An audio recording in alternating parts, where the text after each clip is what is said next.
Why do some things disappear from your mind almost instantly, while other experiences shape your behavior for years? So, cognitive psychology actually has answers to both of those questions. But in order to understand them, we need to start somewhere a little bit unexpected. And we need to start or really revisit the images that we have in our mind.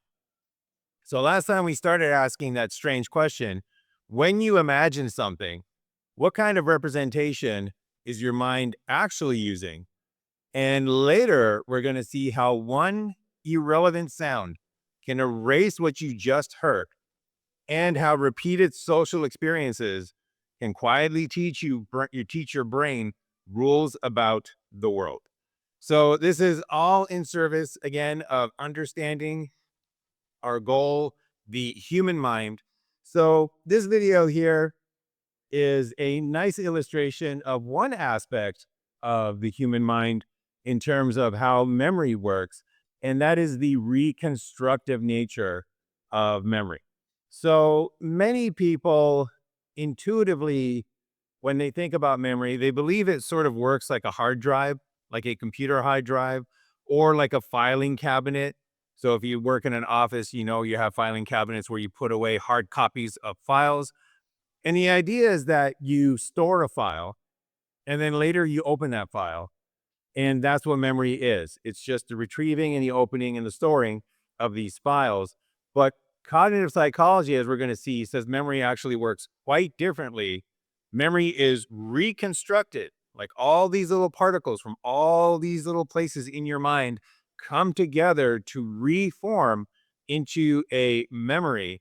So before we actually delve into what this implication is and what are some of the underlying research that supports this, let me ask you, and we'll speculate a bit, if memory is actually reconstructed rather than just replay, then what kind of mistakes would we expect to make with our memories?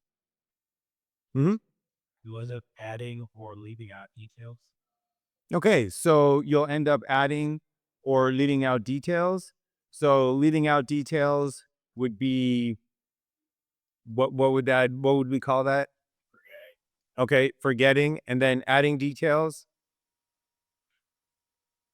Illusions or hallucinations. Illusions or hallucinations. Misremembering is a nice one. I like that because it's not really remembering, but yeah, it's absolutely correct. Any other kind of mistakes that you would expect memory to make?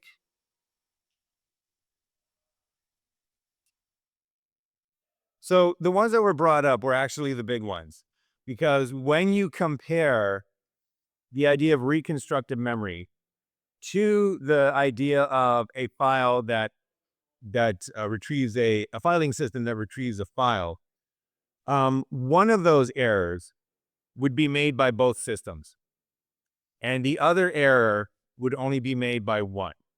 So we have forgetting, and then we have adding details, misremembering. The term that is oftentimes used for that is false memories. So we have forgetting and we have false memories. Which one do we think only happens in reconstructed memory systems?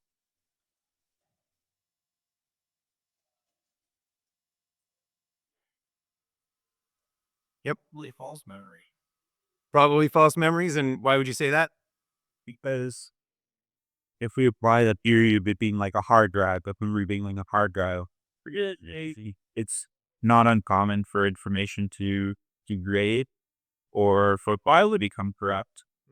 Uh, I don't really, I've not heard of a file spontaneously having information added to it. Exactly. Exactly. So that is one of the big key findings that rocked the world of cognitive psychology, and the unfortunately did not rock the mainstream world when it should have. So the idea that you can forget things, that was known and accepted for centuries, even before psychology came along. People realized that you could forget things. But the idea that you could falsely remember something, that you could remember an event that never actually happened, that was something that was outside the realm of possibility in psychology. So the idea that, oh yeah, I forgot something. I looked for the file, I put the file away, I looked for it where it was supposed to be, and I didn't find it. Maybe the file got misplaced, maybe the file got destroyed. That's what forgetting is. But the idea that you could open up a file drawer and a file that you never put there, a memory that you never put there, would be present was just something that did not make sense to anybody. But when you think of memory as a reconstruction, and you take a little piece of your memory and it's over there, and you take another little piece of your memory and it's over there, and you take another little piece of this memory and it's over there, if you're reconstructing 20 pieces of your memory into one consolidated memory for an event, it's quite plausible that you might add a memory, a little piece that was never there. And then the next time you retrieve it, you might add another piece that was never there. And then eventually you're talking about your memory, your recollection of an event with somebody else, and both of you remember it completely differently. That is something that is only possible, maybe not only possible, but that is something that is not possible with a filing system view of memory, only possible with this idea that we're pulling pieces of a memory together, reconstructing it, and that's what memory actually is. All right. So, what we're going to be doing today in our intro to memory is we are going to wrap up our look at imagery representation and consciousness. And then we're going to take a look at an example of extreme memory and debate a little bit about what sort of representation would be supporting that ability.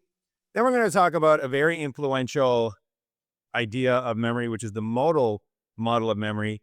We're going to talk a little bit about the problem with definitions. And this is another public service announcement, red flag for you in your scientific career. And then we'll take a look at Baddeley's working memory to think about how might memory be structured. And then we'll take a look at CogLab number 7 and one of the implications that CogLab number 7 has, the suffix effect for doom scrolling, types of long-term memory, explicit and implicit, which leads into CogLab number 6, the implicit memory CogLab, which is going to have some implications for bullying. So that is a lot. Let's see how much we can get through. All right, so just a quick recap of what we were discussing last time. We looked at our CogLab on mental rotation and compared it to Shepard and Metzler's 1971 results. And in both situations, when you are doing a mental rotation of two images, as the rotation between the images increased, so too did your reaction time, supporting the idea that we are actually using an imagery representation, a visual imagery representation of these objects.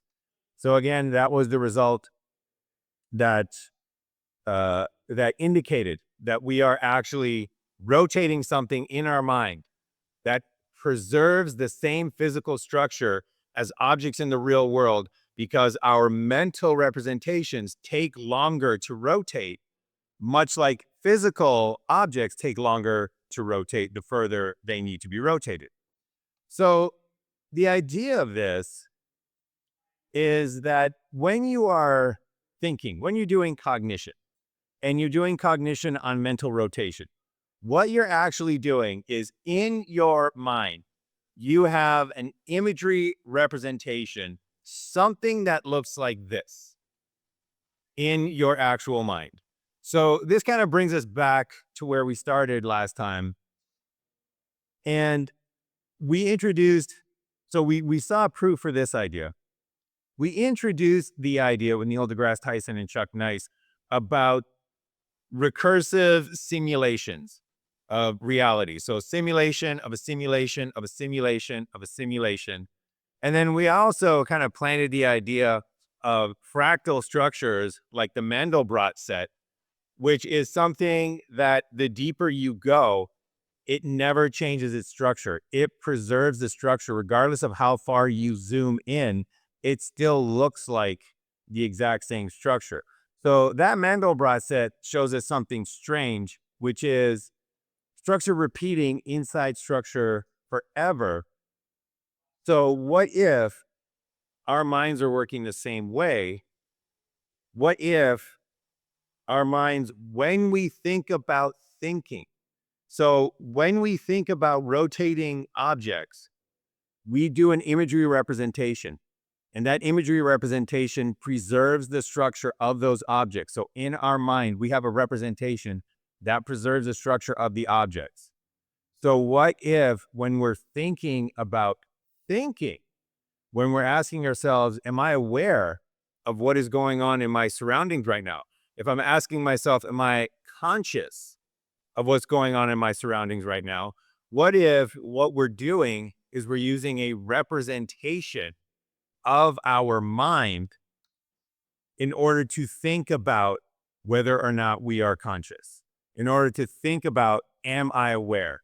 So when you say to yourself, I think, therefore I am, is it possible that we know that we're thinking because we create a representation of our mind in our mind, and then we investigate that representation to think about what we're thinking? So it's possible that the mind works in the same way. Your mind is simulating a mind.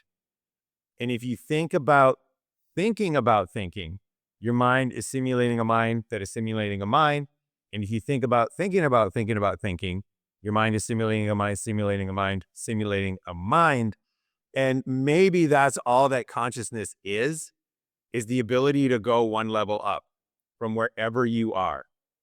And if it's like a fractal structure, then you can always go one level up. And you might not be able to see how many levels up you are, but much like that simulation hypothesis with Neil deGrasse Tyson, it might be a simulation of a simulation of a simulation, but you can always go one higher. And in our case, we might just have this infinite structure where we're never able to get to the top because there is no top, because it's infinite. So the idea of a top makes no sense, but the idea of going one step up is always a possibility. And maybe that's all that our conscious is. We have a mind structure where we're always able to go one step up in our thinking. And that's what gives us this feeling, this inner experience of being able to have awareness. So that's kind of really out there. Any thoughts on that, or ideas about what kind of a representation would make that possible?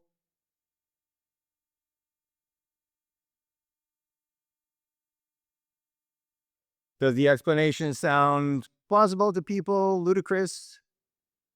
Have I lost it and nobody wants to tell me that I have, or might I be onto something here?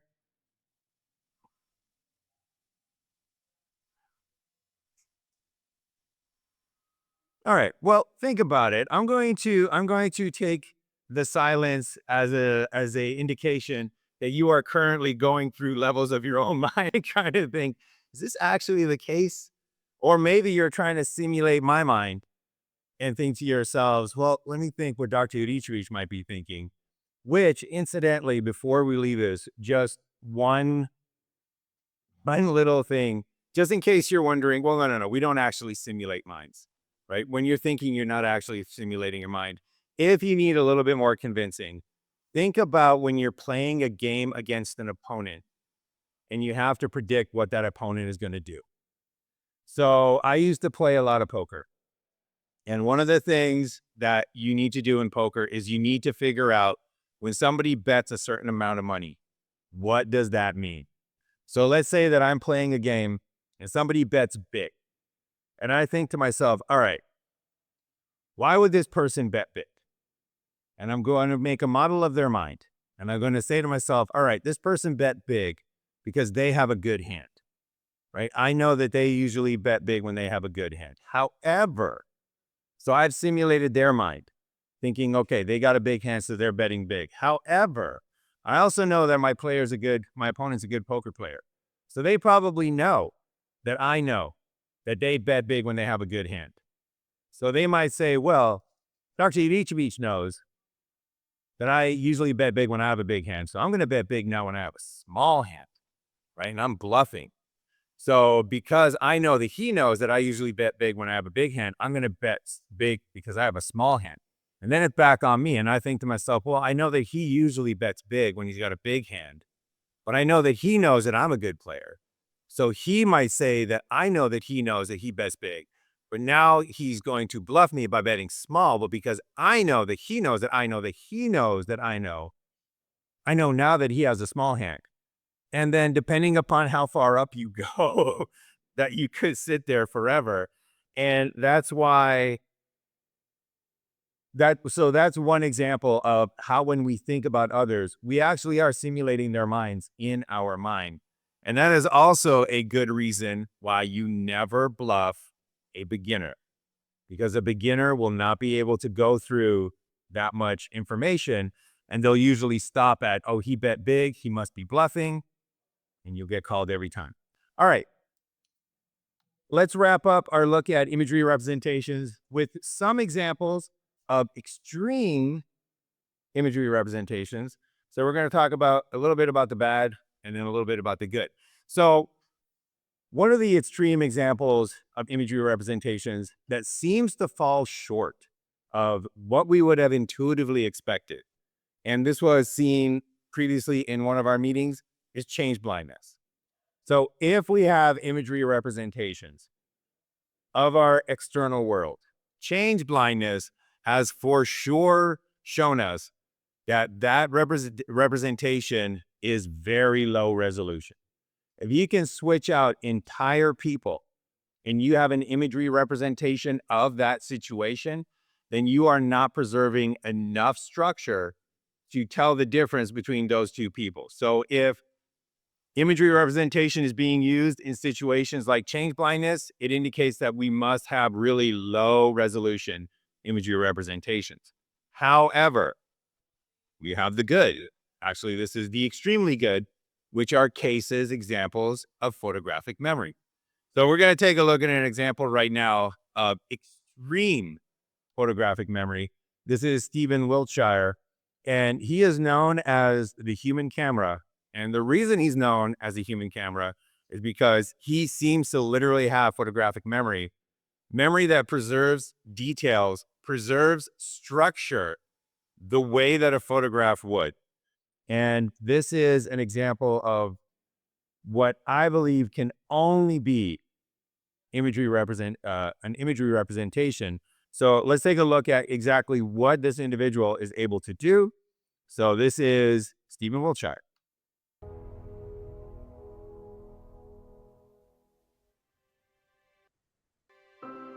In 2005, as the sun was rising and bathing London in golden light, a man got into a helicopter. The sound of the blades marked the beginning of an extraordinary journey. As the helicopter took off, Stephen Wiltshire saw London unfold below him. The Thames curved through the city, surrounded by a rich mix of buildings, each with its own story and style.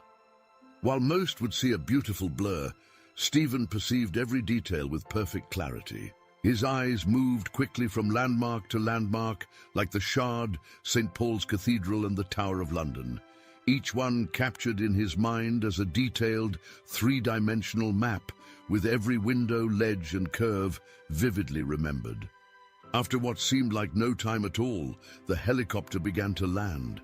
As it touched down, Wiltshire had taken in everything, and now it was time to show what he had captured. Back in the studio, Wiltshire approached a massive blank canvas. He starts by outlining the major landmarks and structures, often uses pencils or fine liners to create the initial sketch, ensuring that the proportions and perspectives are accurate. Wiltshire's real talent shines as he begins to add details to his drawings. He meticulously includes every window, ledge, and architectural nuance he observed, working methodically from one section of the canvas or paper to another.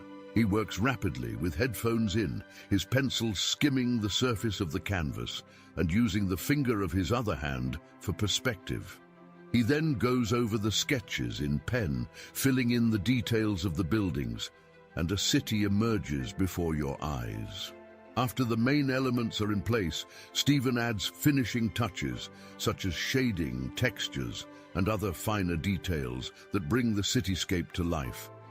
This phase involves a lot of careful work to ensure the drawing looks as realistic as possible. With a single, fluid motion, lines appeared, intersecting and forming shapes that gradually evolved into the recognizable skyline of London. It was as if the buildings were rising out of the paper, each one meticulously placed, each detail flawlessly rendered. Wiltshire is known for his intense focus. He can spend hours working on a single drawing without losing concentration. This allows him to maintain the high level of detail and accuracy. Hours turned into days as Wiltshire worked tirelessly, his hand never faltering, his mind always several steps ahead.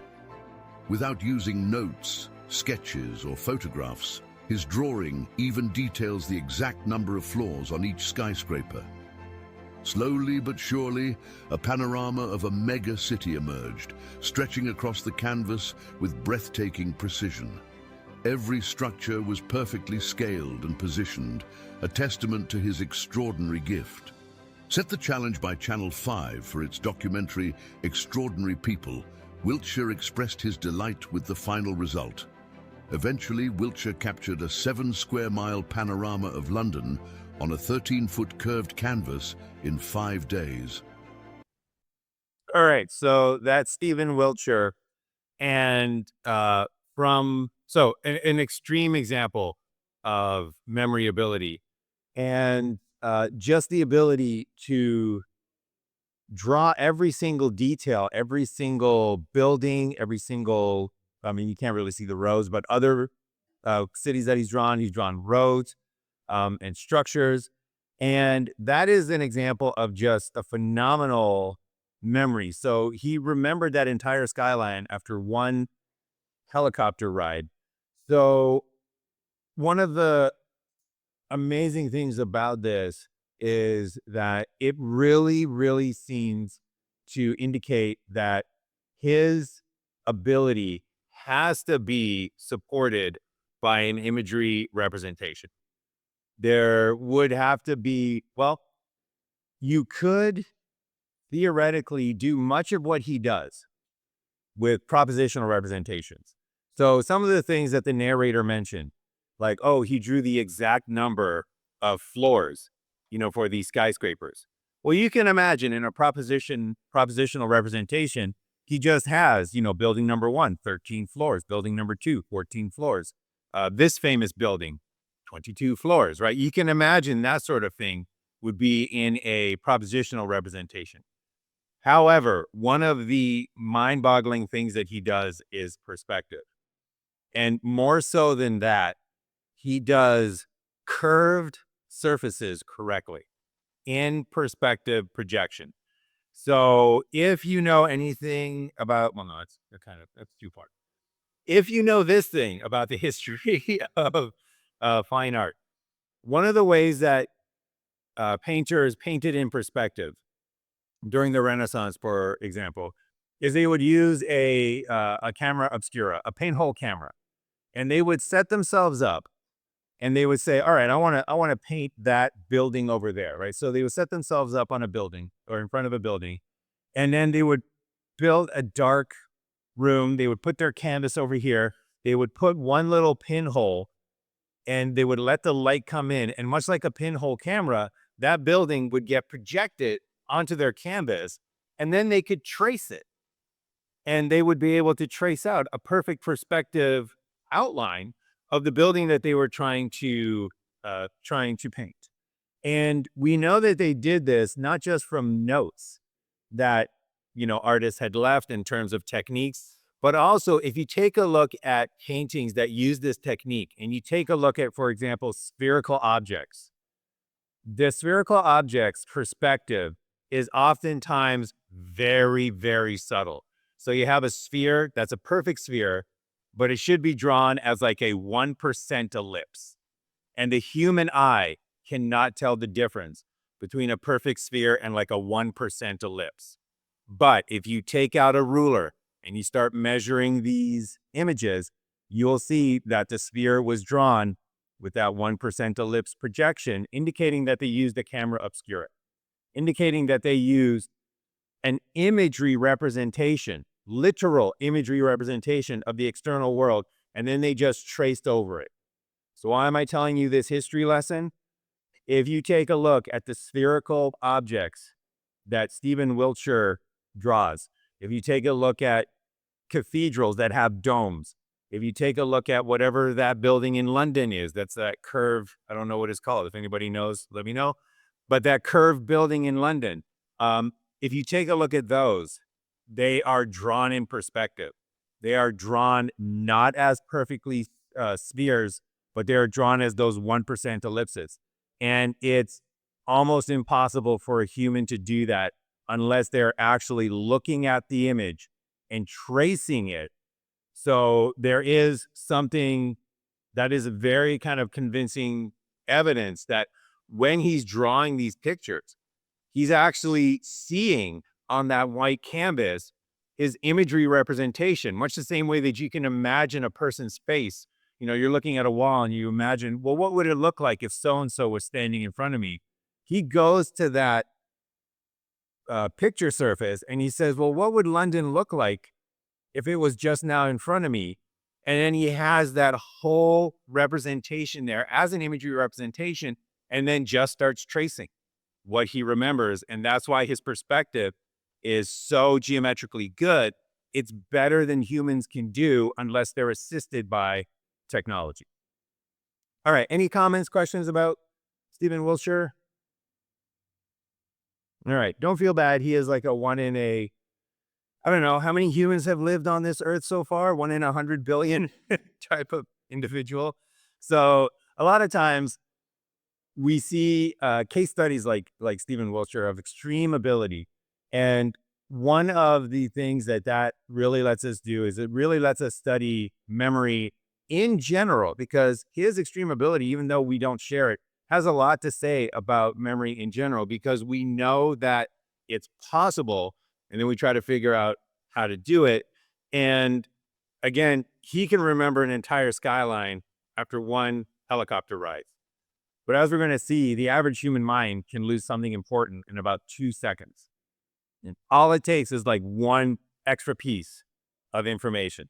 So we're going to get to that when we get to the suffix effect experiment. But first, let's start with some definitions. So just so we know what we're talking about, memory is the process involved in using information after the original information is no longer present.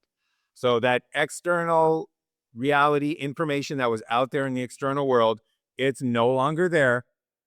However, we're still able to use that information for our cognition.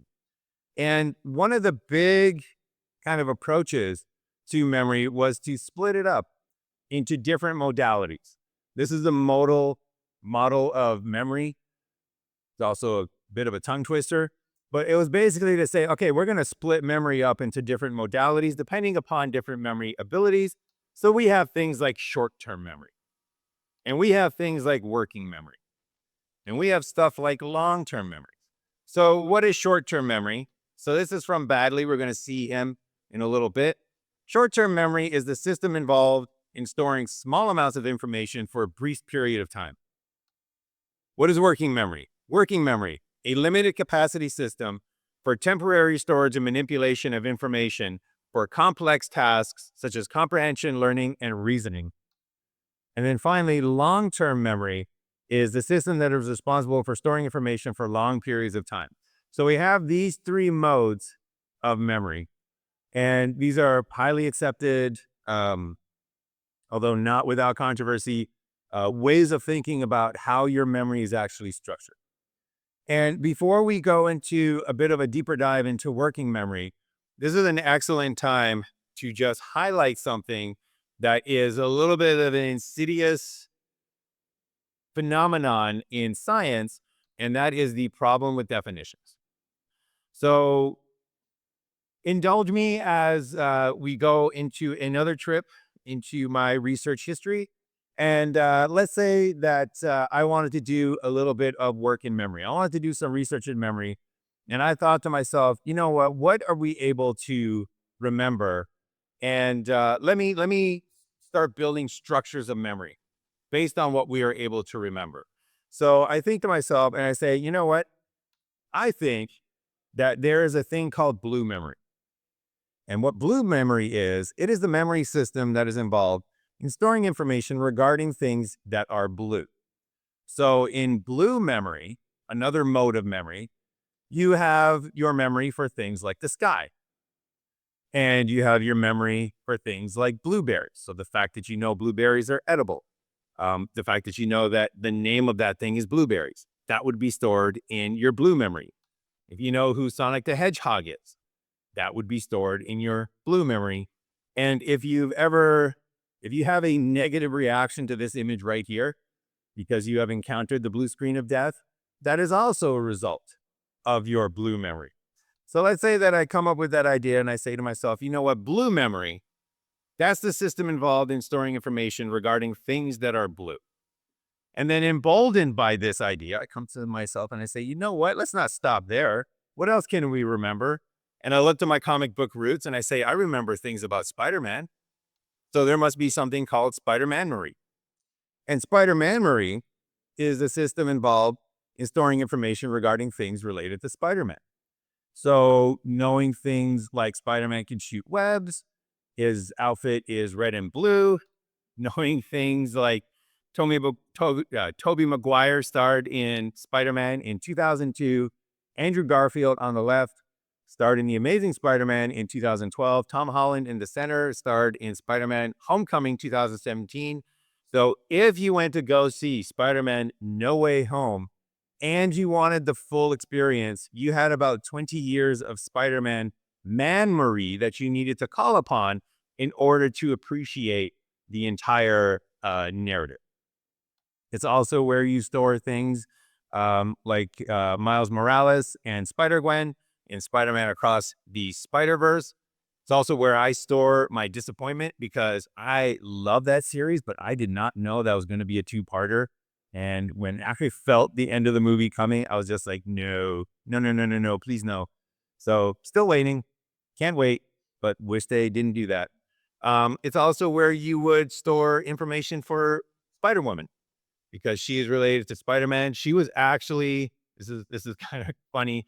She was created to prevent copyright infringement because another company was going to make a Spider-Woman cartoon to cash in on the popularity of Spider-Man. And you can actually find the cartoon. It's now called Web Woman because they couldn't use the Spider-Woman name because Marvel said, oh, well, we're just going to publish this comic. But at the very least, good comic was done with art by Carmen Infantino. And I remember that because that's in my Spider memory. And this might actually overlap with my Flash memory because that was the artist for the Flash. All right, so we have Spider memory, system involved in storing information regarding things related to Spider-Man. We have blue memory, system involved in storing information regarding things that are blue. And hopefully by now you're wondering, why is he being ridiculous? Why is he coming up with these silly ideas? But here's the question. Why is this silly? Why is this ridiculous? What is wrong with this? And I know it's wrong. You're not going to hurt my feelings. So why does this fail to give us any understanding of memory? Yep. You need as many types of memory as there are things to remember, or types of things to remember. Okay. So one issue with this is that you would need as many types of this memory as there are things to remember. So this might be an approach that we think we might be able to use, but very, very quickly we would find out that we would need a million of these at least in order to account for the full things that memory can do. Okay, any other things that are at issue with this?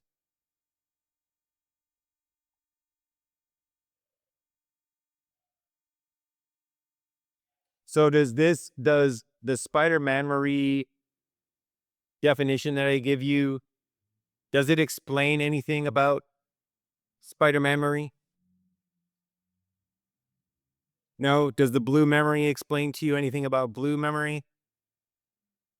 Okay, so we have seen this before when we were talking about negative definitions, defining something as something that it's not. And one of the things about definitions oftentimes is they can often be circular without knowing that without being obvious that they're circular. So Spider-Man Mareed is the system involved in storing information regarding things to Spider-Man. So it's the system for things that are storing Spider-Man. And we know that it's that system because it stores Spider-Man, because it's the system that stores Spider-Man. And we know that it's that system because it stores Spider-Man. It's circular. It's non-explanatory. Blue memory stores things that are blue. How do we know that? Because it's in the blue memory system. What's the blue memory system for? It stores things that are blue. It doesn't actually get to anything that can explain what we're trying to understand with memory. So if that's the case here, then the question that we need to ask and be aware of is that when we come across definitions like this, do they actually say anything? Or are they actually telling us anything? Because the same way that I defined blue memory as a system involved in storing things that are blue, well, look at what happened with short-term memory. Short-term memory is a system involved in storing small amounts of information for a brief period of time. Short-term memory is for short-term. It's a memory that is short-term. What about working memory? Well, working memory is a limited capacity system for the temporary storage and manipulation of information for complex tasks such as comprehension, learning, and reasoning. Working memory is for temporary storage and manipulation. Working memory is for working with memory. And long-term memory, that's the system that's responsible for storing information for long periods of time. So we literally have definitions that say short-term memory is for short-term, working memory is for working with memory, and long-term memory is for long-term. So it's very important to always think about, what do your definitions say? Are they actually being explanatory? Do they actually provide you with any information? Because the idea is that definitions can label things, but then you need theories and you need concepts to make sure that you explain the mechanisms behind that. And that's what a scientist, a cognitive psychologist, needs to do. So always be on the lookout. This is a nice example of it because it's very straightforward. Thankfully, memory research did not stop here. But oftentimes when people define something, they think they've explained it. So put this in your definitional memory system, that just because something is defined doesn't mean that we understand it, because oftentimes, like these definitions, they sound wonderful, but they're circular. And if they're circular, they're not doing any explanations. All right, so I mentioned that they didn't stop there. Baddeley did not stop there. So this is Baddeley, and he actually said, well, all right, short-term memory, let's take a look at that. Let's take a look at working memory. And we're going to come up with a mechanism for it. We're going to come up with a structure for it. So we're not just going to say the working memory is for working with memory. We're also going to show how it works with memory. And that was Baddeley's working memory theory. So I'm just going to give you a brief overview of Baddeley's working memory theory. So it comes with a whole bunch of different centers of your working memory. And one of those centers is the central executive. And the central executive, that acts as your attention controller. So that's what directs your focus. That's what switches your attention. That's what coordinates the actions of the other subsystems in this working memory model. And then we have, on one side, we got that phonological loop.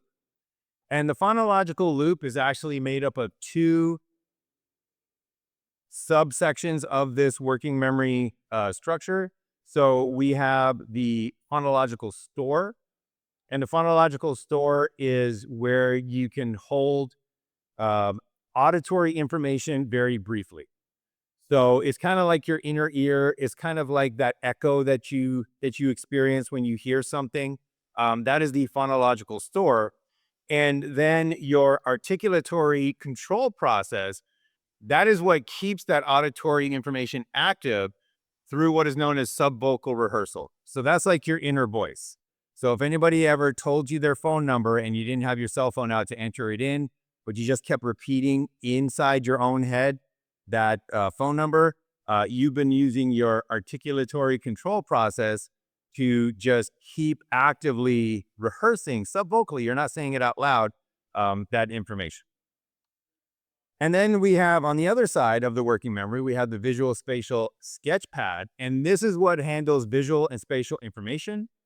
So if you are visualizing the layout of a room, if you are doing the Shepherd and Metzler task and you're mentally rotating an object, you are using your visual spatial sketch pad. And then the last one we're going to talk about is this episodic buffer.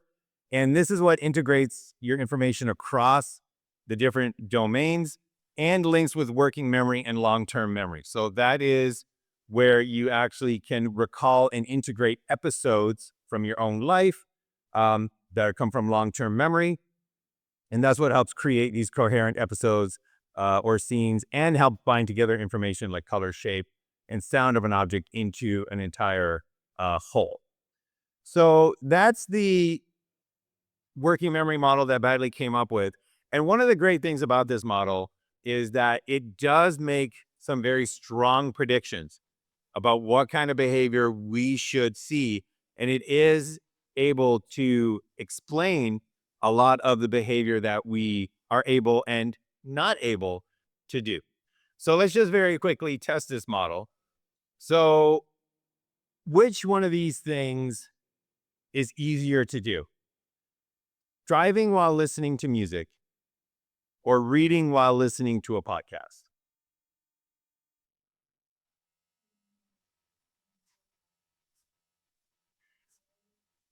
So you're saying reading while listening to a podcast is hard? It would be harder than driving while listening to music. Yep. Anybody disagree with that? Okay, so I think you're absolutely right. That kind of matches up with my experience as well. So driving while listening to music, pretty simple. Many people are able to do it safely and successfully. Reading while listening to a podcast, I don't know anybody that can actually read information and listen to a podcast at the same time. The question is why? And why in terms of what does Baddeley's working memory say about why we should be able to do the one, but we can't do the other?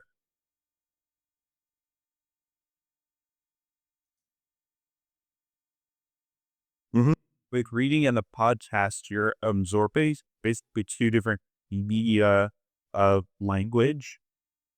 And when you're driving and listening to music, you're taking in visual stimuli and auditory stimuli. Okay, so let's start with the driving and listening to music example.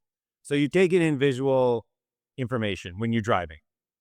What part of the model takes care of the visual information? The visual scribe.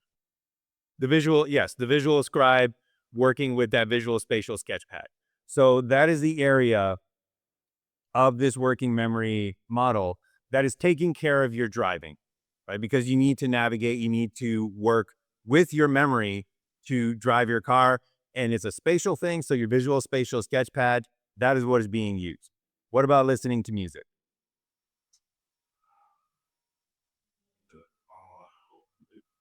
That would be the phonological loop. So when you are driving, you're using your visual spatial sketchpad. When you're listening to music, you're using the phonological loop. And because you're not using the same two systems, your working memory can handle it. They are two very separate systems. So you're using your visual spatial sketchpad resources to drive. You're using your phonological loop resources to listen to music. Both behaviors have enough resources in working memory, not going to be a problem. On the other hand, if you are listening to a podcast, you are using your phonological loop and you are using your phonological store and your articulatory control processes. You're using that side to analyze and understand the information that is coming in because it's auditory. If you're reading at the same time, you are still using that phonological loop. You are still kind of in your mind reading that information, hearing it auditorially. So you're using that phonological loop, which means that it gets overloaded and it just does not have the resources in order to do this. So what this would actually mean is that you could listen to a podcast and drive at the same time.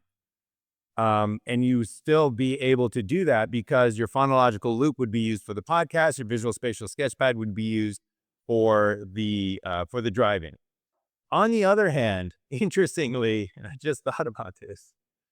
This is why, working with these models is so great, because the predictions that come out sometimes just come out of nowhere. Originally, I wasn't thinking, well, you can do the podcast while you're driving, but you can't do reading while you're driving. And this model would say, well, you can't do reading while you're driving because while reading does use the phonological loop, reading also uses your visual spatial sketchpad because you have to look at the words. And if you're looking at the words while you're trying to drive, that would just not be something that would be possible. And if that's the case, it wouldn't even matter if you had like a heads up display where the text was coming across and it was kind of transparent so you could still see through the windshield. If reading is still using that visual spatial sketchpad and driving uses that visual spatial sketchpad, reading while driving, even if you could still see the road, would still be like reading and listening to a podcast. The two of them would bash heads.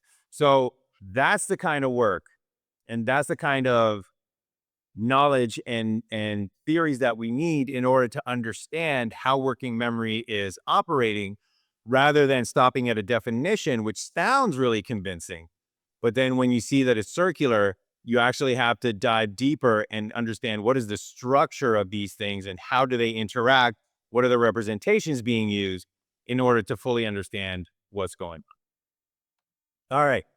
Coglab number 7, suffix effects. So now that we have this idea of this phonological loop and this phonological store and this articulatory control process, let's see what happens when we actually try to use it in a task. So in this one, on each trial, you heard the digits 1 through 9 presented in random order.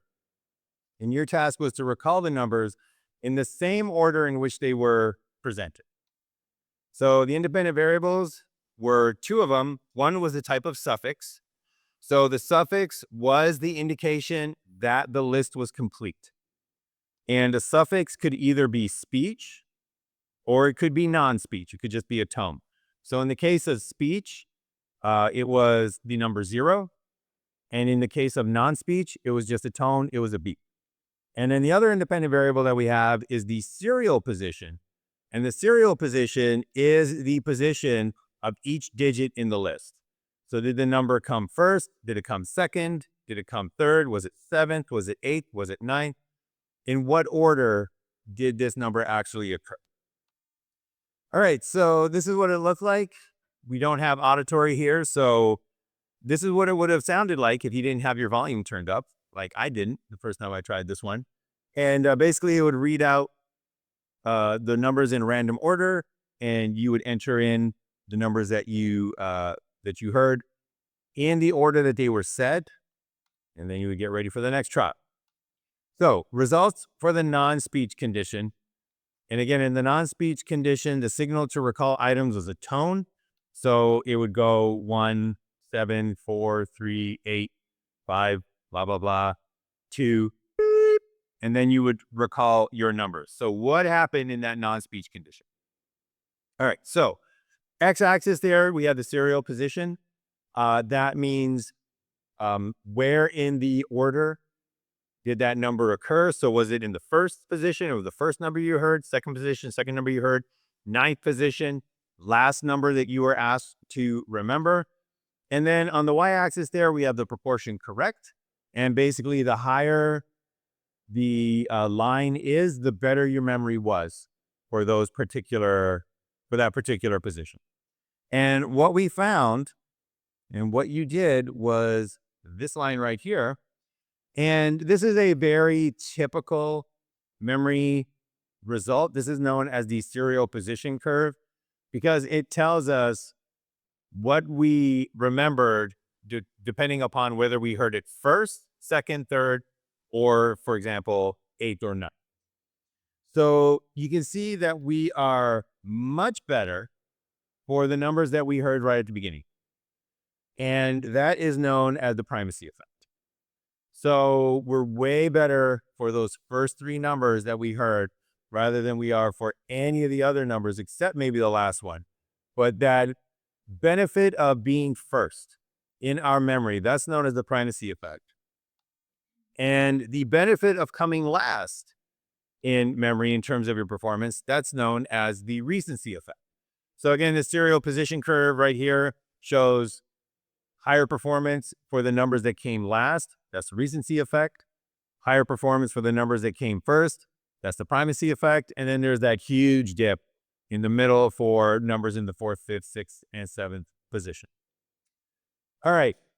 That was for the non-speech condition. What happened in the speech condition? When the signal to recall the item was a 0. And very, very importantly, you knew going into this experiment that you did not have to remember the 0. You knew that you were going to remember numbers 1 through 9. They were going to be given to you in a random order. You were going to hear the 0, but you did not have to remember the 0 at all. The 0 was not part of the experiment. Keep saying that because that is one of the key things here. So the signal to recall an item was a 0. So the 0 gave you exactly the same amount of information as the beep. The 0 simply told you the list was over. So it functioned exactly like the beep. The question, though, is, did your mind treat it just like it treated the beep? And the answer to that is no, it did not. So that white line that is below the black line, that is the serial position curve. Now we got two of them. That is a serial position curve for when the signal that you are going to recall, the signal that the list was over was the 0. And again, you knew that you didn't need to recall it. So in terms of what we see here, we still have the primacy effect in both conditions. So we still have better memory for the numbers that came early. And we still have the recency effect, right? We still have better recollection, better memory for the numbers that came late in the sequence. However, if you compare the line, the memory performance for when you heard a tone as the signal that the list was ended versus the memory performance when you heard the 0, the suffix that the list was ended, there is a substantial decrease in your ability to recall those final numbers. And that substantial decrease is what is known as the suffix effect. So we'll just really quickly pause here because I think this is one of those results that is way more important than it looks like at first glance. So the key here again is that in the experiment, you were told that the 0 was not part of the list. You were told not to remember it. You were told that it was irrelevant. And yet you can see clearly it still had an effect. Clearly it still got in somehow. Clearly it disrupted the thing that you had just heard most recently. And I think one of the best indications that 0 made its way into your working memory, that 0 took a spot that was supposed to be reserved for one of the numbers 1 through 9, the best evidence that it actually took that spot is the fact that your performance when the 0 was the signal, that white line, your performance for item 9 in the serial position is almost the same as the performance for item 8 when the signal was a tone. So item 9 here, you recalled at about 65% accuracy, but item 8 over here, you recalled at about 60% accuracy. So it's almost as if this was supposed to be the last thing in your mind, But if you heard a 0, even though you were told, ignore the 0, you don't have to remember the 0, it took that space and drove this memory down here. And that is why those two are almost exactly the same. So that is interesting on its own. But as always, I do like to take these things out of the lab and into the real world. So it still had an effect. That 0 still got in there. Disrupted your processing, disrupted the things you heard most recently. So one of the broader questions I want you to think about is what happens to your mind, to your memory, if the 0 never stops coming? What happens when there's always one more thing that is popping up, one more thing for you to remember, one more post, one more headline, one more video, one more outrageous thing, one more status update? Because that never-ending series of zeros, that is a pretty good description of what we know as doom scrolling. So it's not literally the suffix effect, but it's not the same experiment, but it is very conceptually similar. It's got that kind of similar feel to it. And it's the idea that even though you can be scrolling and you know that certain things are irrelevant and you ignore certain things and you don't really pay attention to certain posts, the suffix effect, what we saw here, indicates that even if you're not really processing it, it still gets in anyway. So let me ask everyone here,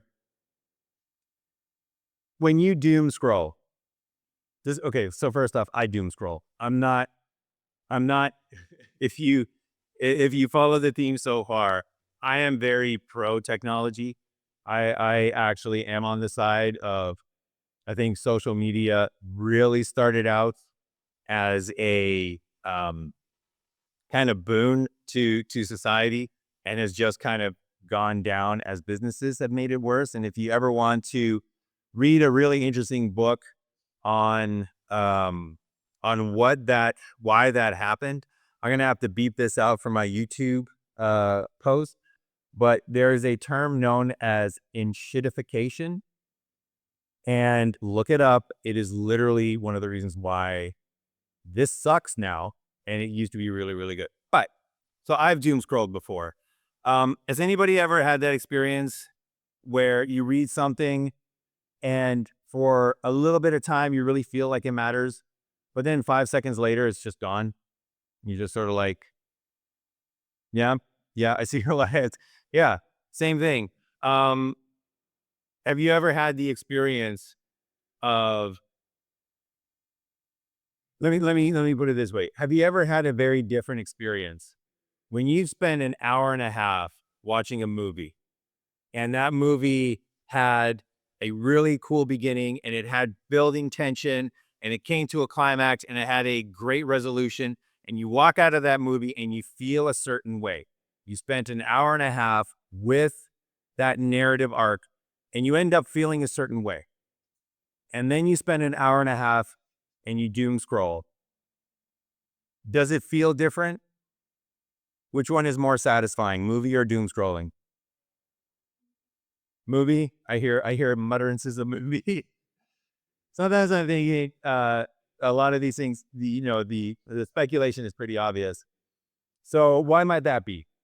Why might the movie have more of an impact, whereas the same amount of time spent doom scrolling? And I've done that. I have done. I mean, I'm sure everybody here has. I've done the thing where you're like, you know what? I got 10 minutes before I need to go to bed. Let me just, check my feeds, and then like hour and a half later, you're thinking to yourself, I really had to go to sleep. I've had that experience. Why do you think it might not be as satisfying?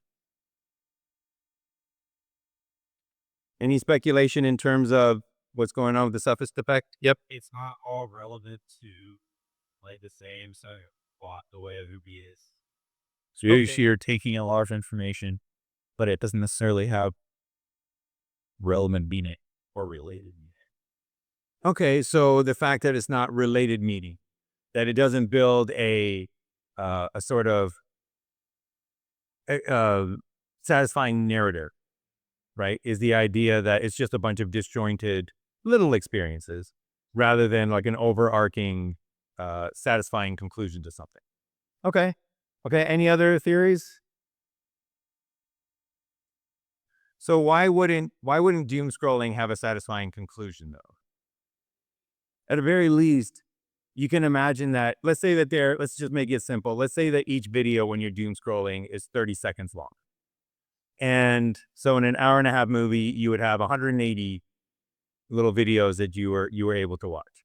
Now, sure, some of them are going to be garbage, not very satisfying, but some of them are massively entertaining.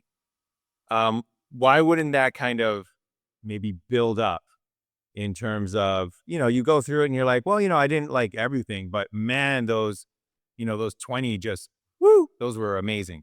Why wouldn't that kind of feel as satisfying as maybe a movie would? Because it's like reality, it's real. Like actual people are doing those skates, and they felt like people in the movie are. But in a movie, like it's nonfiction, so you can kind of like step into it in the middle for a moment. And with it having like satisfying ending, like it's something that you remember versus social media. You see it every day, and you see it in real life. So I don't know. Okay, so one of the ideas is that the movie's nonfiction, but on the social media thing, is typically real life. So one possibility for that is, and we're going to talk about this hopefully when we get to language, um, is the idea, and when we get to the spreading activation model and conceptions. One of the things that you've touched upon is that there is a lot of our minds that represent things in narrative form. And there's a lot of things that are presented to us in narrative form that are much more understandable to us because they're presented in narrative form. So one of the things that a story has, narrative form has, is it has that structure. It's got, part one where you introduce everybody, and then it's got that rising escalation in part two, and then something really bad happens, and then part three, and you have the satisfying conclusion. And reality usually doesn't do that. Now, we're also going to talk about this hopefully when we get to the spreading activation theory of memory. That is actually one of the reasons why some psychologists believe that serial killers are so compelling to a lot of people. So serial killers, I mean, just go on any streaming network, put in serial killers, and you'll have like 8,000 documentaries that you can watch on. I was about to say 8,000 serial killers, but let's be real. It's like four of the same killers all the time, unless some other people sprinkled in. But one of the theories is exactly what you mentioned, that a serial killer follows that narrative structure because there's a beginning. What did they do when they were little kids? They started killing animals, right? And then there was that rising tension. Oh, now they're escalating their kills, and now they get caught, and now there's a trial, and then there's a satisfying conclusion. Whereas for other killers, there's no story. Somebody got angry, they shot somebody. That's not interesting. That doesn't stick in our memory. So it might be that it's satisfying because of that narrative structure rather than any sort of structure of the doom scroll. Any other speculations? Yep. I was just going to say that movies have a proper conclusion, while doom scrolling, there's no proper conclusion. You just have to decide just what from. Yeah. And so that kind of ties into what we just saw, that movies have a proper conclusion. And one of the things, one of the, I think, reasons for that is that you know that it's a conclusion and you kind of feel it coming. And when you get there, you know that it's finished, right? So you can stop it, you can process it, and it's almost like the credits roll and you say to yourself, all right, this movie is finished. Now I can process this. Now I can think to myself, how do I feel about this? What was my reaction to it? And you can start enjoying that experience because you now have the memory and you can use your working memory to process what you just saw. On the other hand, doom scrolling has no ending. So it's almost as if in a movie, you're given all the information and then those credits roll and that's your beep. That is your signal that, hey, this movie is over and you came to your satisfying conclusion. Doom scrolling is like, well, here's some information and then here's a 0 and then here's another 0 and then here's another 0 and then here's another 0. And that might be what is going on in terms of our ability to process that information to be satisfied with it. Because if that's the case, then each next video on your doom scroll, that's acting like the 0 and it's pushing that previous video out. So you don't have any time to really process it, go through it, understand it, remember it in a way that you would with a movie, where you get to that credits and then you just know, okay, well, that's my beep. So now I can really remember and really think about what happened in that movie. Whereas on doom scrolling, you're like, well, that's another 0 and that's another 0 and that's another 0 and that's another 0. And it just keeps pushing everything back and just replacing what it was that you were trying to see.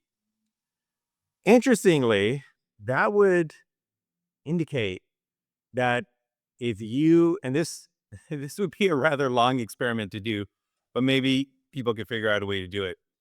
If you were to do movies back to back to back, and you took out the beginning and you took out the credits and you just showed, and they're not a franchise. So you're not watching Lord of the Rings back to back to back, right? You're watching like Lord of the Rings and then there's no beginning, there's no credits. As soon as Samwise and Frodo see, it ended when they saw Mordor, right? And then they were just like, oh my gosh, we have to go over there. And then it was like the end. That was one of those movies. I did not know they weren't doing all 3 books when I saw the first movie. And I was watching it and I thought to myself, they're not at the mountain yet. How is this movie going to be?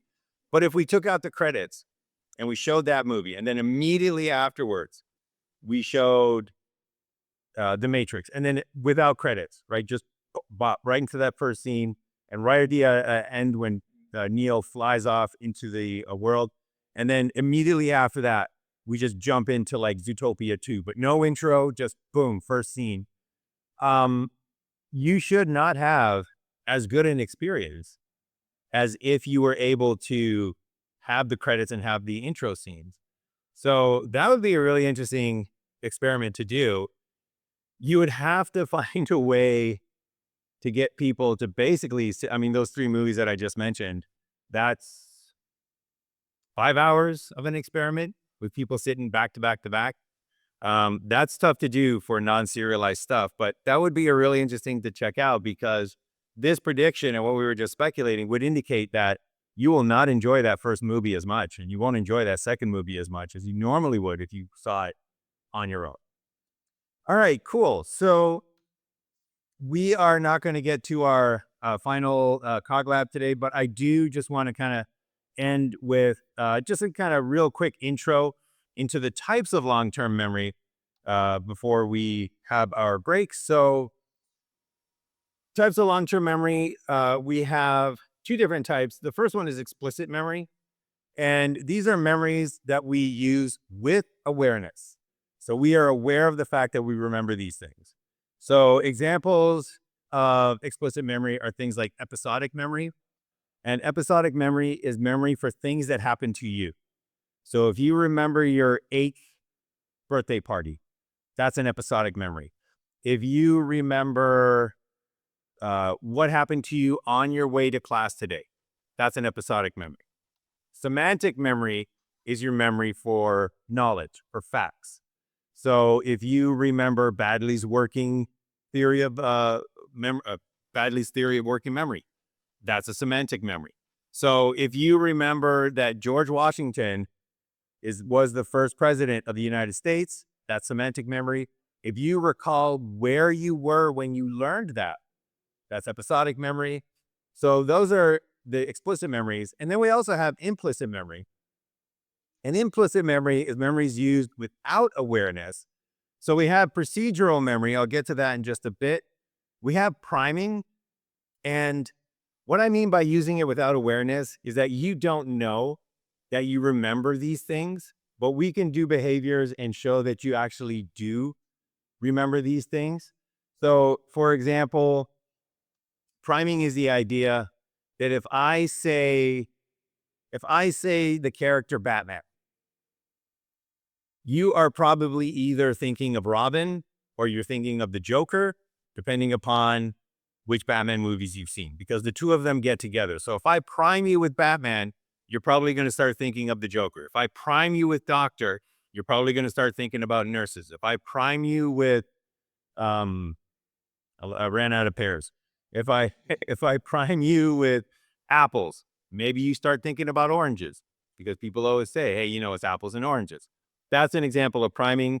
Conditioning, if you've ever learned to be afraid of something, for example, that is conditioning. So you might not be aware of the fact that you have been conditioned to be afraid of barking dogs because of that one incident that you had as a child, but you're remember it somewhere, because every time you hear a barking dog, you're kind of like, oh my gosh, that is conditioning. So you're not aware that you learned that memory, but its behavior is there, and it's stuck in your mind. Procedural memory. I mentioned we'd get to that. Procedural memory, classic examples are things like motor skills. So riding a bicycle, that is a procedural memory. We know you remember to do it because you know how to do it. Tying your shoes, typical procedural memory. Typing on a keyboard, driving a car, playing an instrument. These are all sorts of typical memories, procedural memories. Walking is a procedural memory. And one of the fascinating things about procedural memories is that you can be great at a procedural memory, at a procedure, and have no idea how you actually do it. So this is one of my favorite cartoons illustrating that fact. So John is talking to Garfield and he goes, tell me, Garfield, when you walk, do your right and left legs travel together or do you use your opposing legs? And then Garfield thinks to himself, I'll never walk again. Because what John is asking for is he's asking Garfield, hey, I know you know this behavior. Give me your semantic memory of it. Give me your knowledge of how you do this behavior. And Garfield's thinking to himself, oh my gosh, I know I can do it. I have procedural memory. I can walk, but I have no idea, no explicit memory of how I can do it. So this is the reason why when you take a look at robotics and you take a look at artificial intelligence and the history of artificial intelligence, things that we have semantic memory for were one of the first things that got programmed. So mathematics, we have semantic memory for mathematics. That was one of the easiest things to be programmed. Logic, we have semantic memory for logic. That was one of the easiest things to be programmed. Walking is something a baby can do, right? A toddler can walk. And it took robotics decades to get to the point where we could actually have things that walked. So this is from the mad geniuses at Boston Labs, I believe. And this level of performance took forever. They've been trying ever since the beginning of robotics to build walking robots. And to get to this level took forever because even though we are all expert walkers, that's a procedural memory that we have. And if you ever ask somebody, well, how do you actually walk? What do you push off of? How do you shift your weight? How do you make sure that you maintain your balance front and back?